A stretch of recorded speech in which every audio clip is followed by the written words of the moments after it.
Welcome to Satsang.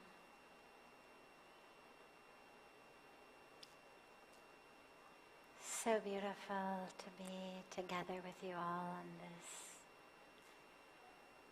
beautiful, beautiful, beautiful night.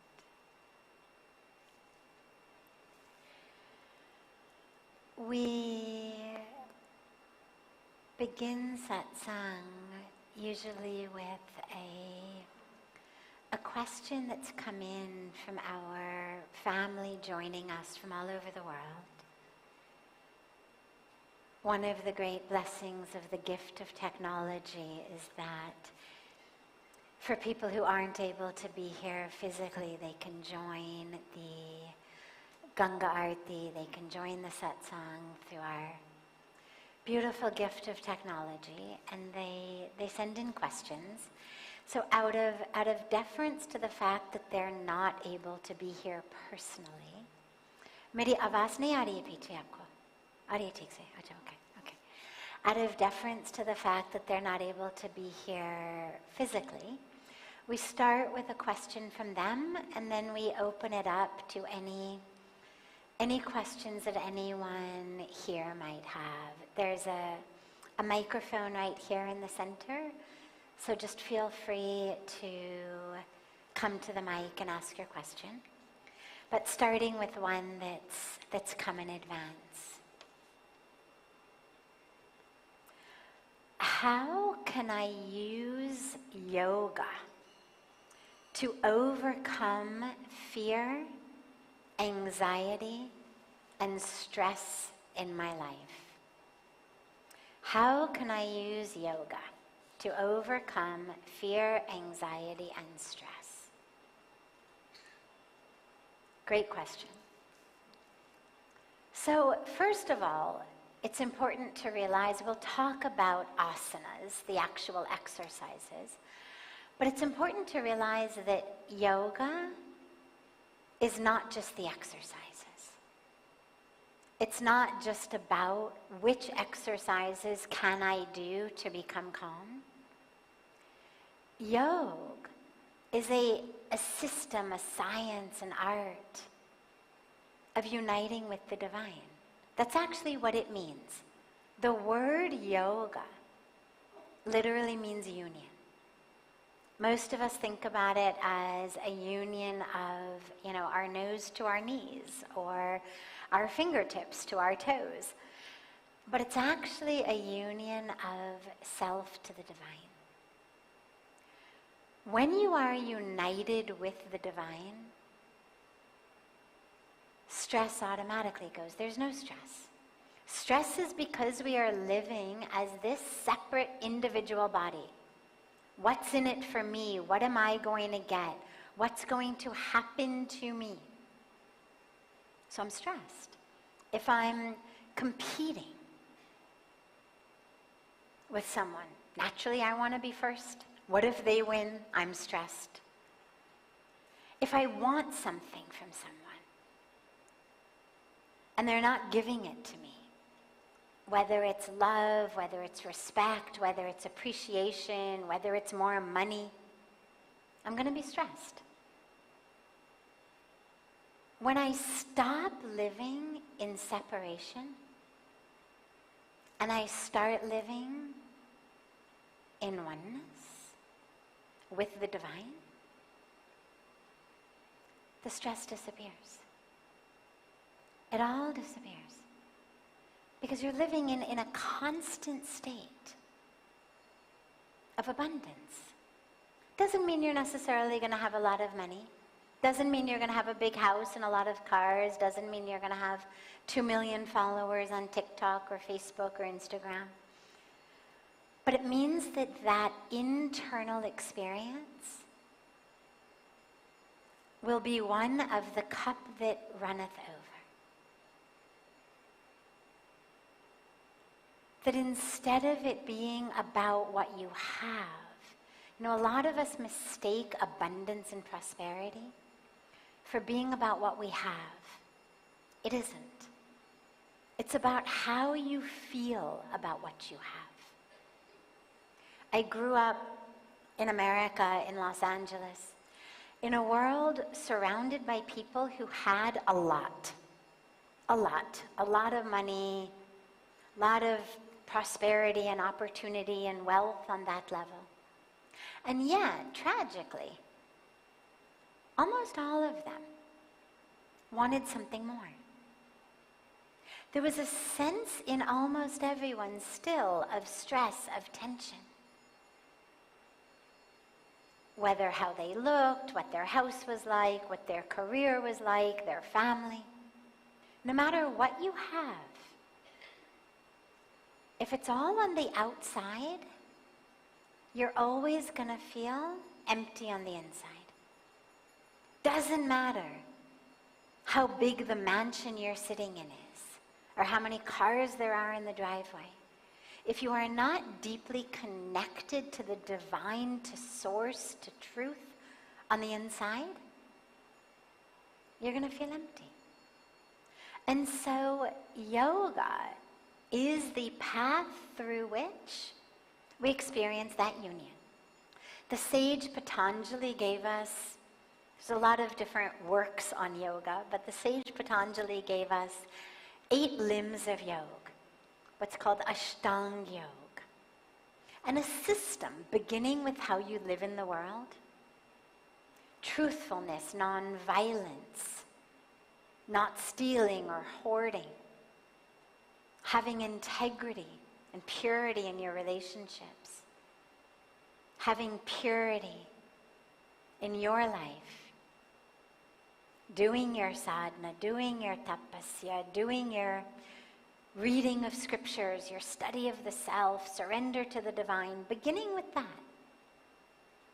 Moving all the way up through using the body in asana, using the breath, into ways of working with the mind, ultimately into the 8th limb of samadhi, that union. If you look at yoga as that, it is designed as a system to remove the stress and the worry and the pain of your life. First, because if all of my interactions in the world are honest, clear, transparent, with integrity and compassionate, you actually feel so good inside. I've seen a lot of people lie because they think it's going to make life easier. Oh, just a little white lie, kuch bhi nahi hai. Chalo wo khush ho jayenge sun ke. I think somebody will be happy from what I've said. It's okay, it's a good little white lie. But what you don't realize is what happens to you on the inside when you speak a lie, even if it's little. Anxiety bruise. It's actually how they do lie detector tests. You know, a machine, of course, has no idea whether you stole the money or not. How does a lie detector work? Because when you lie, you become stressed. And it actually is reading what they call your galvanic skin response, which has to do with, are you sweating? What's the electricity like on the surface of your skin? What's your pulse like? What's your blood pressure like? And it looks at all those markers and it says, this is a lie because you are stressed when you say it. So simply changing through the teachings of yoga how you deal with the world, simply living with more generosity, more compassion, more integrity, more purity, more truthfulness, automatically your stress becomes less. And then you work through asana, through pranayama, how to use the body, how to use the breath to change. Change your heart rate, change your blood pressure, change what's happening in the mind. Right? There's that beautiful teaching that says, Sthira Sukham Asana. That which is stable and happy is asana. It's a very beautiful teaching. We think of asana just as physical exercises, but they're actually a path into joy and stability. Not only in the asana. It's not just my trikonasana is stable and I feel happy. But through the actually diligent practice of asana, I attain joy and stability in my life. Stress dur ho jate. And then as you go higher, working with the mind, withdrawing the senses, bringing it to a single pointed focus, meditation. Well, these are practices that are tried and true for thousands and thousands and thousands of years. Long before we had smartphones dinging and pinging and distracting us. But when we still had a monkey mind that by its nature was distractible. We're given these techniques. So the practice of yoga, any way you go into that river is going to automatically reduce that stress. And then of course you take the Bhagavad Gita, Bhagavan Krishna's teachings on yoga. Well, it's all about wisdom, gyan, knowing the truth. Who are you? Well, if I know who I am, suddenly my neighbor's loud music isn't going to unsettle me too much. Okay, it might keep me awake. I might lose a night's sleep. I might be tired the next day. But I'm not going to lose myself because I know who I am. I'm going to understand the nature of myself in the universe. So whether it's Jnana Yoga, Bhakti Yoga, devotion, Karma Yoga, all of these ways of deepening spiritually, every single one of them, one of the very first things to happen is your stress goes away. Stress is there for one simple reason. What I want is not happening in the moment, or I am concerned that in the future what I want will not happen. I'm stressed right now because I'm stuck in traffic and I'm late. I want the traffic to go away. It's not going away. I'm stressed. Or I'm stressed that in the future, I'm not going to have the job I want. My kids aren't going to study. They're not going to get into the right university. I will be an embarrassment in the community. It's all rooted in one thing, what I want, and a fear that it's not going to happen. The moment that you experience deep spirituality, suddenly that sense of your attachments to what you want, that sense that only through this thing am I going to be happy, and oh my God, if I don't get it, the world is going to come to an end, the sky will fall, it disappears. It disappears. You know, it's like when you watch a movie. Sometimes you want something to happen, and it doesn't happen, and that's okay. You can enjoy the movie anyway. You don't lose your sleep, you don't lose your dinner. Maybe the movie didn't end exactly how you wanted it to. It's all right. It was still a good movie. Life becomes like that. So it's a beautiful, beautiful question to start. Other questions, anyone, any questions that anyone here might have, just feel free to come up to the microphone. Yeah, it's always a question of who's gonna have the courage to be the first one to ask. Then it comes more easily.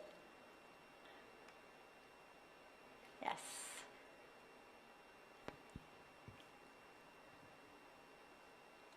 Hello. I've been coming to Parmarth since almost 12 years now, learning first yoga meditation. Then with pandemic, I was caught up in London in my flat and couldn't have yoga in my life as I thought I should have. And But then you started to do like online yoga class, which was a blessing. And like that, I really got back into my practice because I realized I had all the tools in myself that I had learned here. Since the pandemic, I've learned Vipassana meditation, and it really took me to a very different level. And I now just finished like the Vedanta introduction course, the Bodhisattva Buddha, which is a very complex thinking and abstraction. So this was just an introduction to say, I am really, as a European, of course, interested in the idea of duality, because this is the world we live in Europe, in mind, body, you know, and left, right, male, female. But I also am very interested in this idea of non-duality.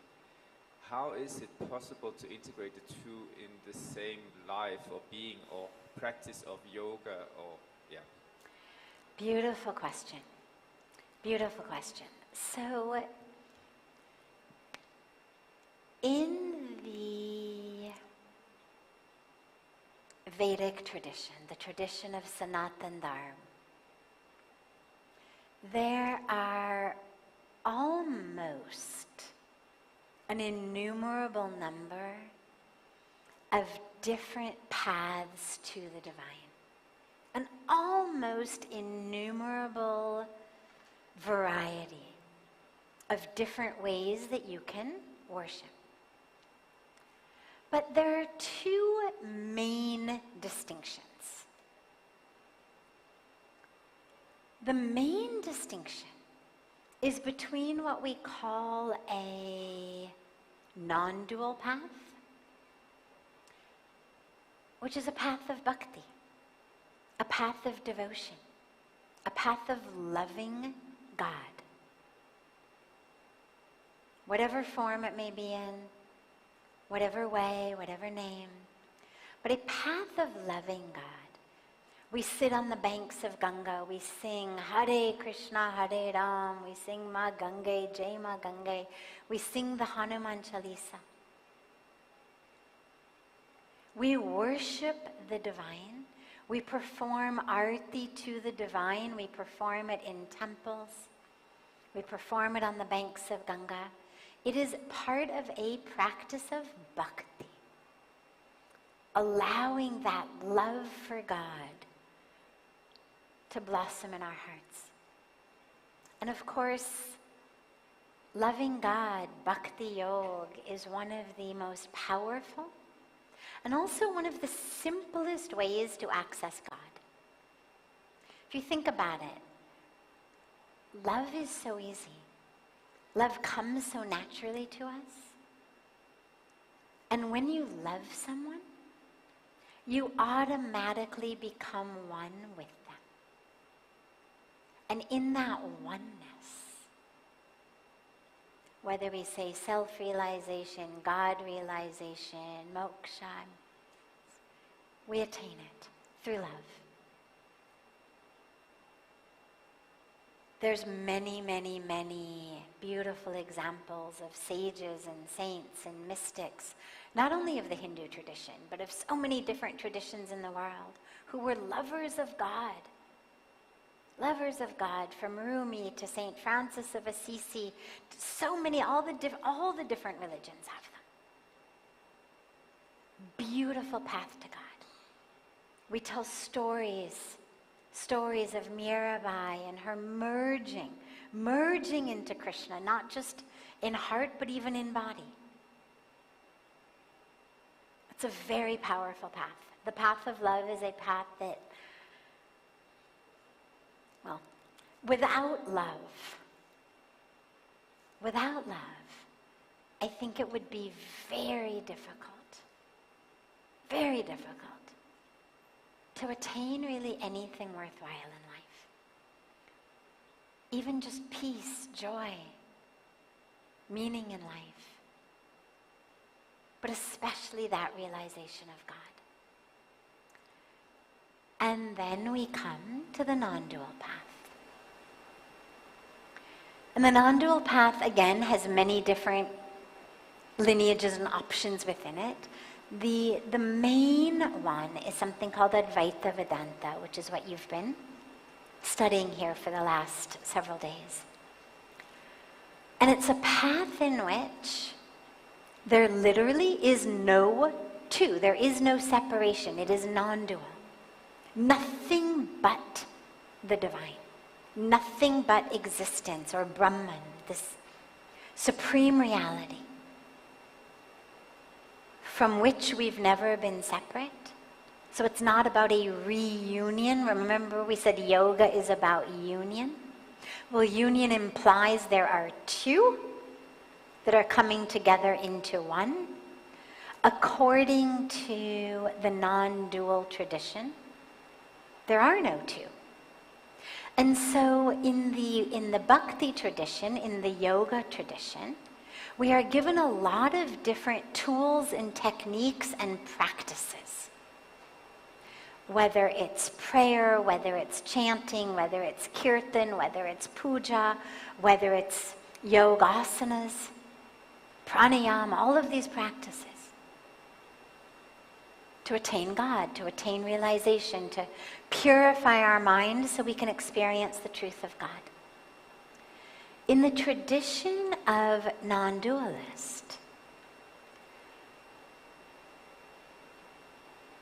the only real technique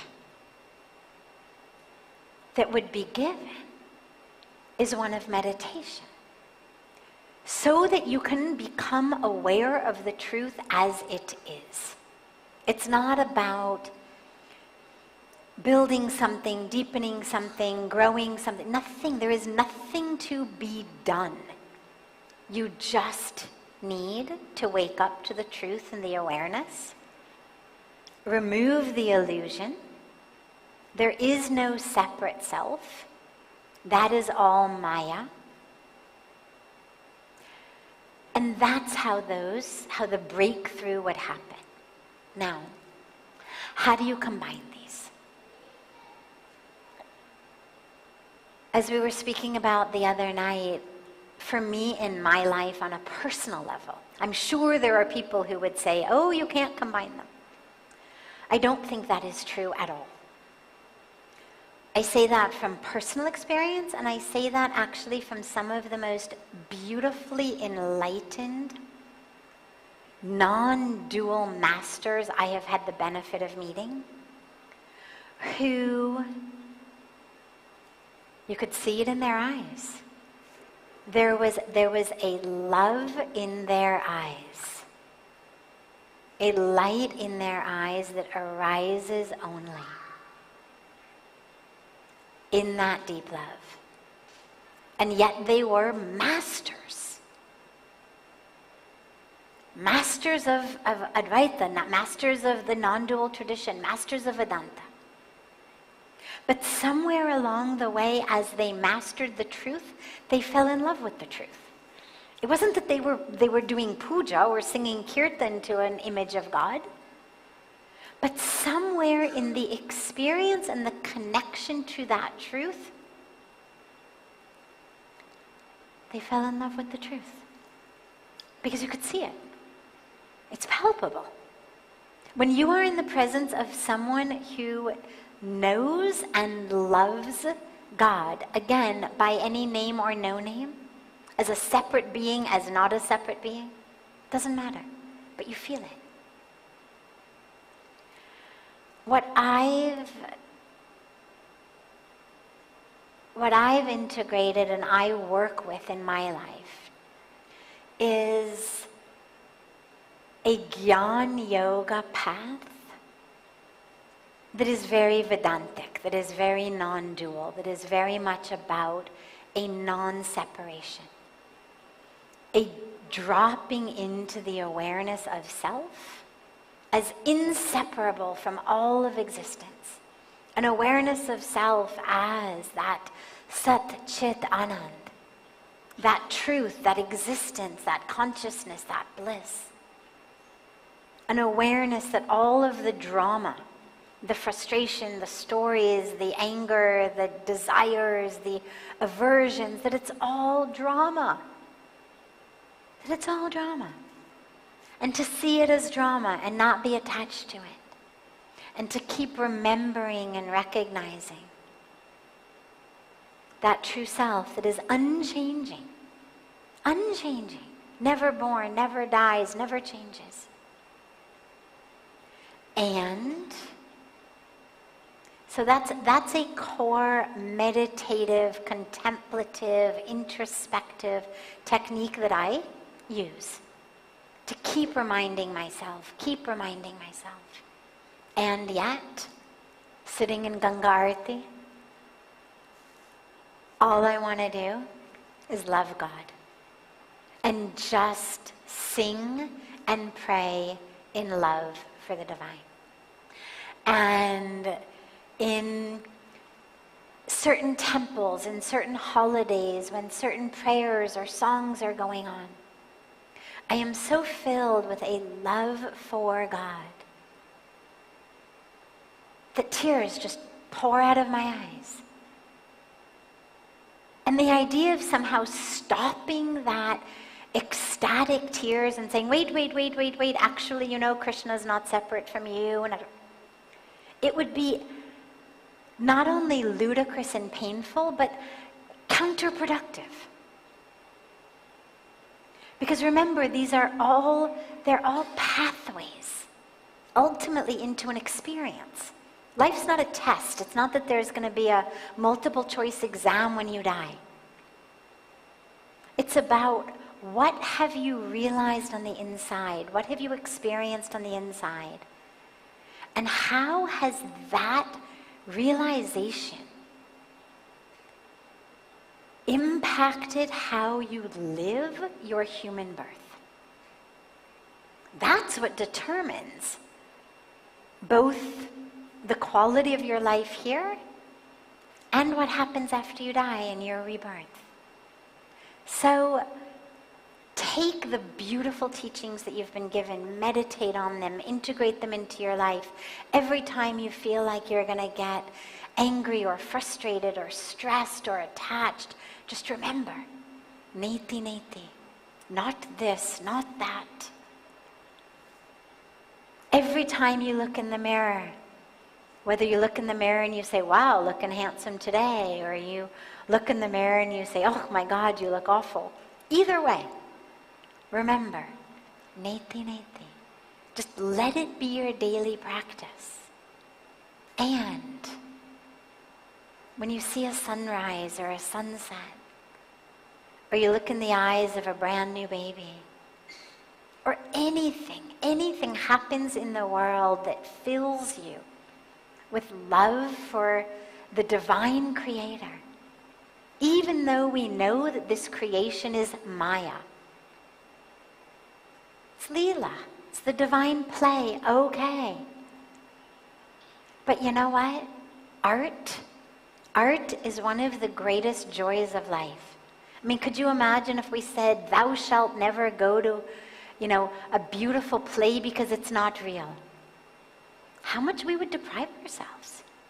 I mean, could you imagine if Shakespeare were banished and Broadway was banished and all great art was banished because it's not real? The Impressionists were banished, Monet was banished, Van Gogh was banished, everybody's banished because it's not real. How much we'd lose. Okay, we know it's not real. But something so powerful happens in us. I was just in Washington, D.C. last week and went to see this beautiful Monet immersion that they're having in D.C. And you literally sit back in a reclining chair and they've used AI to fill the entire room, every wall, the ceiling, the floor, with his paintings come alive. It is a meditation on beauty. You can't help but cry. Is it real? No, neither are the paintings real, nor is the AI projection of it real.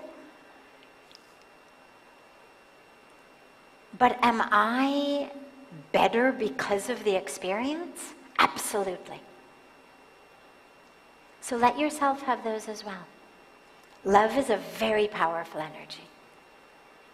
Don't deprive yourself of it. Yes. Beautiful. Other questions? Yes, come please. Don't be shy.